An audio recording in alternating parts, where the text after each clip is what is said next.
ಸರ್ವ ವೀಕ್ಷಕರಿಗೂ ಶರಣು ಶರಣಾರ್ಥಿ. ನಿಮ್ಮ ಈ ಜ್ಞಾನಭವನ ಚಾನೆಲ್ಗೆ ನಿಮ್ಮೆಲ್ಲರಿಗೂ ಮರಳಿ ಸ್ವಾಗತ. ಕರ್ಮಫಲದಾತ ಶನಿದೇವ ಎಪಿಸೋಡ್ 7. ಓಂ ಐಂ ಶನೈಶ್ಚರಾಯ ನಮಃ. ಓಂ ಐಂ ಶನೈಶ್ಚರಾಯ ನಮಃ. ಓಂ ಐಂ ಶನೈಶ್ಚರಾಯ ನಮಃ. ಎಲ್ಲರೂ ತನ್ನ ಪರವಾಗಿ ಮಾತನಾಡುವುದನ್ನು ನೋಡಿ ಶನಿದೇವನು ಧೈರ್ಯವನ್ನು ಒಟ್ಟುಗೂಡಿಸಿ ತನ್ನ ಕೈಗಳನ್ನು ಜೋಡಿಸಿ ಭೋಲೆನಾಥನನ್ನು ಪ್ರಾರ್ಥಿಸಲು ಪ್ರಾರಂಭಿಸುತ್ತಾ, ಮಹಾದೇವ, ನೀನು ನನಗೆ ಯಾವುದೇ ಶಿಕ್ಷೆಯನ್ನು ನೀಡಿದರೂ ನಾನು ಅದನ್ನು ಸ್ವೀಕರಿಸುತ್ತೇನೆ. ನೀನೇ ನನಗೆ ಜೀವವನ್ನು ನೀಡಿದವನು. ಈಗ ನೀನೇ ನನ್ನನ್ನು ಸೆರೆಯಲ್ಲಿ ಹಿಡಿದಿರುವೆ. ನನ್ನ ತಾಯಿ ಛಾಯಾದೇವಿ ನಿನ್ನ ಆಶೀರ್ವಾದದಿಂದಲೇ ನಾನು ಹುಟ್ಟಿದ್ದು ಎಂದು ನನಗೆ ಹೇಳಿದ್ದರು. ಆದ್ದರಿಂದ ಈ ಜೀವನವೂ ನಿನ್ನದೇ. ನೀನು ನನಗಾಗಿ ಏನೇ ನಿರ್ಧಾರ ಮಾಡಿದರೂ ಅದು ನನಗೆ ನನ್ನ ಒಳ್ಳೆಯದಕ್ಕೆ ಎಂದು ಗೊತ್ತಿದೆ. ಆದರೆ ಮಹಾದೇವ, ನನ್ನದೊಂದು ವಿನಂತಿ ಇದೆ. ನನ್ನ ಕೋಪವನ್ನು ಹೇಗೆ ನಿಯಂತ್ರಿಸಬೇಕೆಂದು ನನಗೆ ತಿಳಿದಿಲ್ಲ. ನನ್ನ ದೇಹವು ದುರ್ಬಲವಾಗಿ ಕಾಣಬಹುದು, ಆದರೆ ನನ್ನ ತೋಳುಗಳಲ್ಲಿ ಬಹಳ ಶಕ್ತಿ ಇದೆ. ಯಾರಾದರೂ ನಾನು ದುರ್ಬಲನಾಗಿರುವೆ ಅಥವಾ ಅಸಹಾಯಕನಾಗಿರುವೆ ಎಂದು ಭಾವಿಸಿ ನನ್ನ ಮೇಲೆ ಕರುಣೆ ತೋರಿದಾಗ ಅಥವಾ ನನಗೆ ಹಾನಿ ಮಾಡಲು ಪ್ರಯತ್ನಿಸಿದಾಗ ನಾನು ಅವರ ಮುಂದೆ ನನ್ನ ಶಕ್ತಿಯನ್ನು ತೋರಿಸಲು ನಾನು ಹಾತೊರೆಯುವಂತಾಗುತ್ತದೆ. ನೀನು ನನ್ನನ್ನು ಶಿಕ್ಷಿಸಲು ಬಯಸಿದರೆ ದಯವಿಟ್ಟು ನನಗೆ ನನ್ನ ಆಕ್ರಮಣಕಾರಿ ಸ್ವಭಾವ ಮತ್ತು ಶಕ್ತಿಯನ್ನು ಹಿಡಿದುಕೊಂಡಿಟ್ಟುಕೊಳ್ಳಲು ಸಹಾಯವಾಗುವಂತಹ ಶಿಕ್ಷೆಯನ್ನು ನೀಡು ಎಂದು. ಶನಿದೇವನ ಮಾತು ಕೇಳಿದ ಮಹಾದೇವ, ನಾನು ಛಾಯಾದೇವಿಗೆ ಒಬ್ಬ ಶಕ್ತಿಶಾಲಿ ಬಲಿಷ್ಠ ಮಗನ ವರವನ್ನು ನೀಡುವುದನ್ನು ನೆನಪಿಸಿಕೊಳ್ಳುತ್ತ, ಆದರೂ ಶನಿದೇವನ ದುರ್ಬಲ ದೇಹ ಮತ್ತು ಕಪ್ಪು ಮೈಬಣ್ಣವನ್ನು ನೋಡಿದಾಗ ಅವನು ಬಲಶಾಲಿಯಾಗಿರಬಹುದು ಎಂದು ಯಾರೂ ನಂಬುವುದಿಲ್ಲ ಎಂದು ಯೋಚಿಸಿದಾಗ ಮಹಾದೇವನಿಗೆ ಮರುಕ್ಷಣವೇ ಸಂಪೂರ್ಣ ಪರಿಸ್ಥಿತಿ ಅರ್ಥವಾಗುತ್ತದೆ.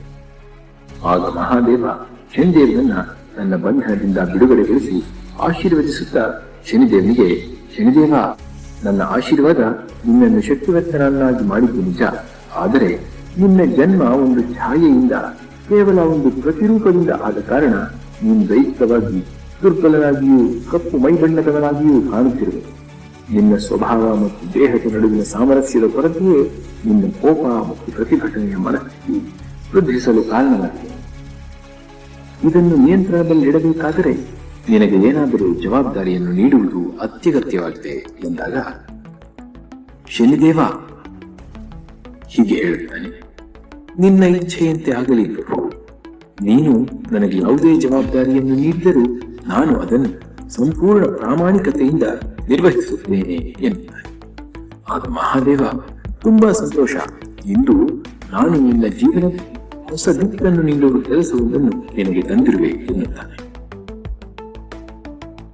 ಶನಿದೇವ ಕುತೂಹಲದಿಂದ, ಏನದು ಮಹಾದೇವ ಎಂದು ಹೇಳಿದಾಗ, ಇನ್ನು ಮುಂದೆ ನಿನ್ನ ತಂದೆ ಸೂರ್ಯದೇವರ ನಂತರ ನೀನೇ ಅತಿದೊಡ್ಡ ಗ್ರಹ ಎಂದು ಗುರುತಿಸಲ್ಪಡುವೆ.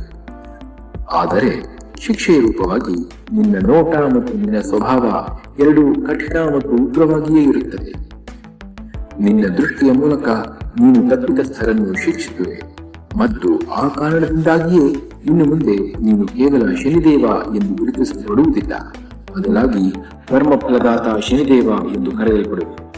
ಈ ರೀತಿಯಾಗಿ ಇಡೀ ವಿಶ್ವಕ್ಕೆ ನೀನು ನ್ಯಾಯಾಧೀಶನ ಪಾತ್ರವನ್ನು ನಿರ್ವಹಿಸುವೆ. ನೀನು ಈ ಪ್ರಪಂಚದ ಕಲ್ಮಶಗಳನ್ನು ಶುದ್ಧೀಕರಿಸುವ ಕಾರ್ಯದಲ್ಲಿ ನಿರತನಾಗುವೆ ಮತ್ತು ತಪ್ಪಿತಸ್ಥರಲ್ಲಿ ಅದರ ಪರಿಣಾಮಗಳ ಭಯವನ್ನು ಕೂಡ ಹುಟ್ಟುಹಾಕುವೆ ಎನ್ನುತ್ತಾರೆ. ಶನಿದೇವ ಉತ್ಸಾಹದಿಂದ, ಧನ್ಯವಾದಗಳು ಪ್ರಭು. ನೀನು ನೀಡಿದ ಈ ಜವಾಬ್ದಾರಿಯನ್ನ ನಾನು ಅತ್ಯಂತ ಸಮರ್ಪಣಾ ಭಾವದಿಂದ ಮತ್ತು ಪ್ರಾಮಾಣಿಕತೆಯಿಂದ ನಿರ್ವಹಿಸಿ ಆದರ್ಶಪ್ರಾಯ ನ್ಯಾಯಾಧೀಶನಾಗಲು ಪ್ರಯತ್ನಿಸುವೆ ಎನ್ನುತ್ತಾರೆ.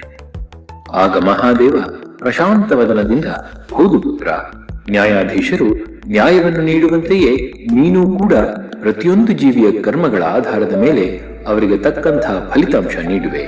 ಕೆಟ್ಟ ಕರ್ಮಕ್ಕೆ ಕೆಟ್ಟ ಫಲಿತಾಂಶ ಮತ್ತು ಒಳ್ಳೆಯ ಕರ್ಮಕ್ಕೆ ಒಳ್ಳೆಯ ಫಲಿತಾಂಶವನ್ನೇ ನೀಡುವೆ ಎಂದು ಆಶೀರ್ವದಿಸುತ್ತಾನೆ.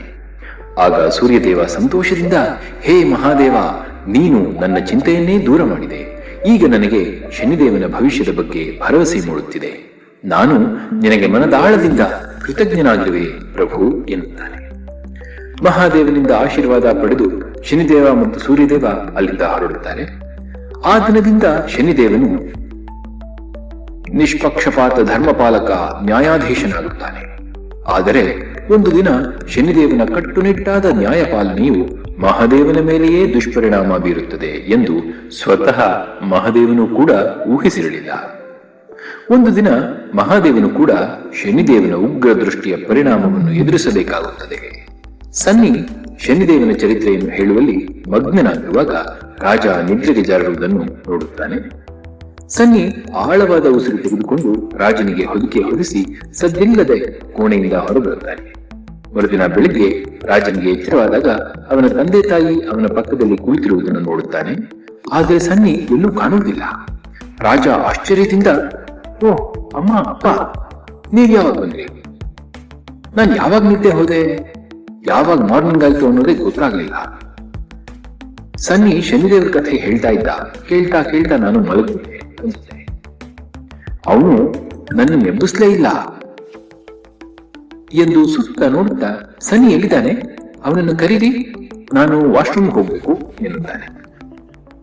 ಆಗ ರಾಜನ ತಂದೆ ಸರ್ವೇಶ, ಪರವಾಗಿಲ್ಲ, ನಾನೇ ನಿನ್ನನ್ನು ಕರ್ಕೊಂಡು ಹೋಗ್ತೀನಿ. ಸನ್ನಿ ಎಲ್ಲಿದ್ದಾನೋ, ನಾವು ಬಂದಾಗ ಅವನು ಇಲ್ಲಿರ್ಲಿಲ್ಲ, ನೀನೊಬ್ನೇ ಮಲಗಿದ್ದೆ ಎನ್ನುತ್ತಾನೆ. ರಾಜ ಆಶ್ಚರ್ಯದಿಂದ, ಅವನು ಏನು ಹೇಳ್ದೆ ಎಲ್ಲಿಗೆ ಹೋದ ಎಂದಾಗ ಸುಶೀಲಾ ದೇವಿ, ಅವನು ಮನೆಗೆ ಹೋಗಿರಬಹುದು, ಬರ್ತಾನೆ ಬಿಡು, ನೀನು ನಿಮ್ಮ ಅಪ್ಪನ ಜೊತೆ ವಾಶ್ರೂಮ್ಗೆ ಹೋಗು, ಬೇಗ ತಿಂಡಿ ತಿಂದು ಟೀ ಕುಡಿಯುವಿ ಅಂತೆ, ಡಾಕ್ಟರ್ ಬರೋ ಟೈಮ್ ಆಯ್ತು ಎನ್ನುತ್ತಾಳೆ.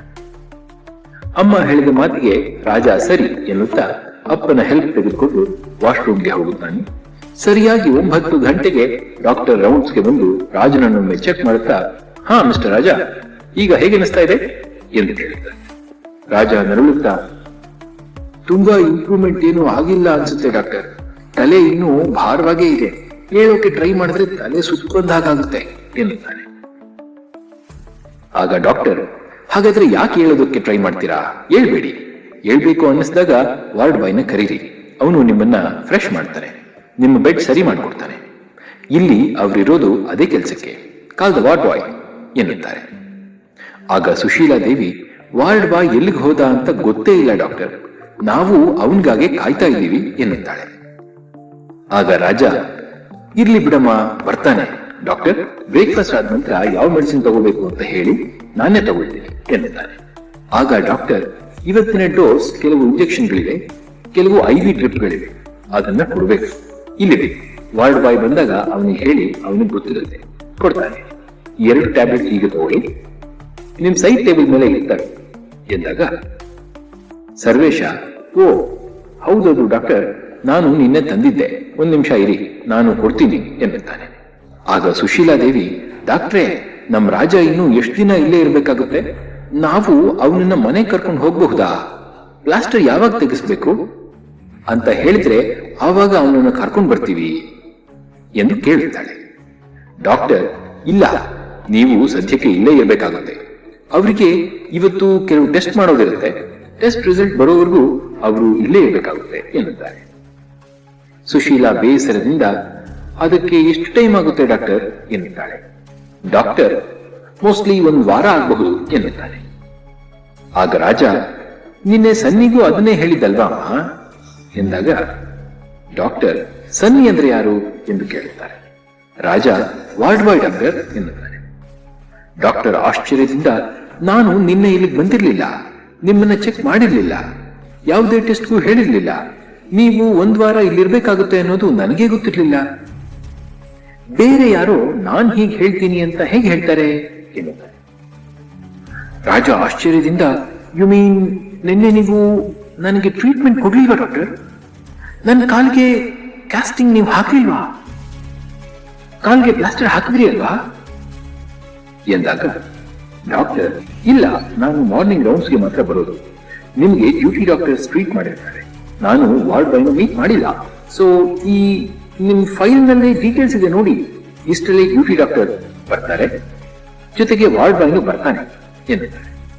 ರಾಜ ಸ್ವಲ್ಪ ಗೊಂದಲದಿಂದ, ಆದ್ರೆ ಅವನು ಗೆಸ್ಟ್ ಮಾಡಿರಬಹುದು ಡಾಕ್ಟರ್, ಡಾಕ್ಟರ್ ಡೈಲಿ 9 ಗಂಟೆಗೆ ಮಾರ್ನಿಂಗ್ ರೌಂಡ್ಸ್ಗೆ ಮಾತ್ರ ಬರುವುದು ಅಂತ ಹೇಳಿದ್ದ ಎಂದಾಗ ಡಾಕ್ಟರ್ ಸ್ವಲ್ಪ ಕೋಪದಿಂದ, ಇಷ್ಟೆಲ್ಲ ಮಾತಾಡೋನು ಈಗೆಲ್ಲ ಮಾಯ ಆಗಿದ್ದಾನೆ.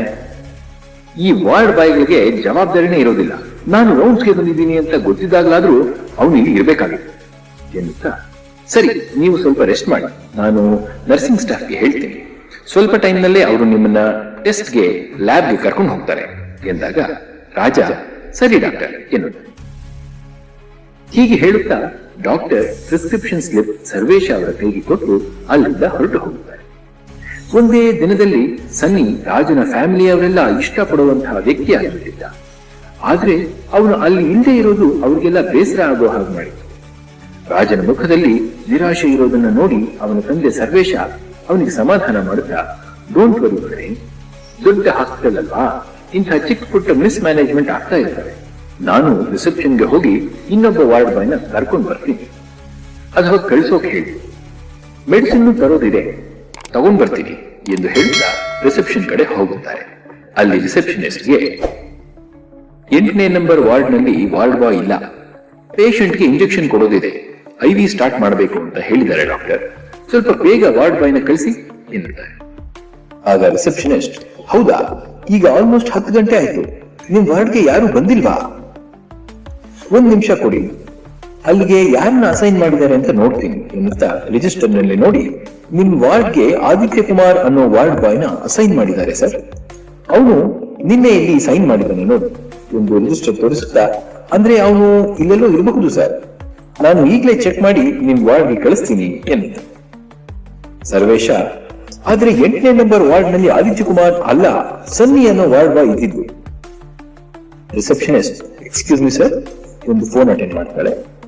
ರಿಸೆಪ್ಷನಿಸ್ಟ್ ಬಂದ ಕಾಲ್ನಿಂದಾಗಿ ಅವಳು ಸರ್ವೇಶ ಹೇಳಿದ ಮಾತನ್ನು ಕೇಳಿಸಿಕೊಳ್ಳೋದಿಲ್ಲ. ಅವಳು ತನ್ನ ಫೋನ್ ಅಟೆಂಡ್ ಮಾಡೋದ್ರಲ್ಲಿ ಬ್ಯುಸಿ ಆಗುತ್ತಾ ಸರ್ವೇಶನಿಗೆ, ನೀವು ಹೊರಡಿ, ನಾನು ಕಳಿಸ್ತೀನಿ ಎಂದು ಸನ್ನೆ ಮಾಡ್ತಾಳೆ. ಗೊಂದಲಕ್ಕೊಳಗಾದ ಸರ್ವೇಶ ಮರಳಿ ಬರುತ್ತಾ, ನಿನ್ನೆ ತಮ್ಮನ್ನೆಲ್ಲ ಮೀಟ್ ಮಾಡಿದ ಸನ್ನಿ ನಿಜವಾಗ್ಲೂ ವಾರ್ಡ್ ಬಾಯೇನಾ ಎಂದು ಆಶ್ಚರ್ಯದಿಂದ ಯೋಚಿಸುತ್ತಾನೆ. ಸರ್ವೇಶನ ಗೊಂದಲ ಸರಿನಾ? ಹಾಗಾದ್ರೆ 8ನೇ ನಂಬರ್ ವಾರ್ಡ್ಗೆ ವಾರ್ಡ್ ಬಾಯ್ ಎಂದು ಹೇಳಿಕೊಂಡು ಬಂದ ಸನ್ನಿ ಯಾರು? ಸನ್ನಿನೇ ಆದಿತ್ಯ ಕುಮಾರ್ ಇರಬಹುದಾ, ಅಥವಾ ಅವರಿಬ್ರು ಬೇರೆ ಬೇರೆ ವ್ಯಕ್ತಿಗಳ? ಸನ್ನಿ ಮತ್ತೆ ಬರ್ದೇ ಹೋದ್ರೆ ಶನಿದೇವರ ಕಥೆಯನ್ನ ಯಾರು ಮುಂದುವರಿಸ್ತಾರೆ? ಹಾಗಾದ್ರೆ ಭೋಲೆನಾಥ್ ಶನಿದೇವರ ಕ್ರೂರ ದೃಷ್ಟಿಗೆ ಬಿದ್ದ ಕಥೆಯನ್ನ ನಾವು ತಿಳಿದುಕೊಳ್ಳೋದಾದರೂ ಹೇಗೆ? ಇದನ್ನೆಲ್ಲ ಕಂಡುಕೊಳ್ಳಲು ಕರ್ಮಫಲದಾತ ಶನಿದೇವ ಸರಣಿಯ ಮುಂದಿನ ಸಂಚಿಕೆಗಾಗಿ ಟ್ಯೂನ್ ಮಾಡಿ.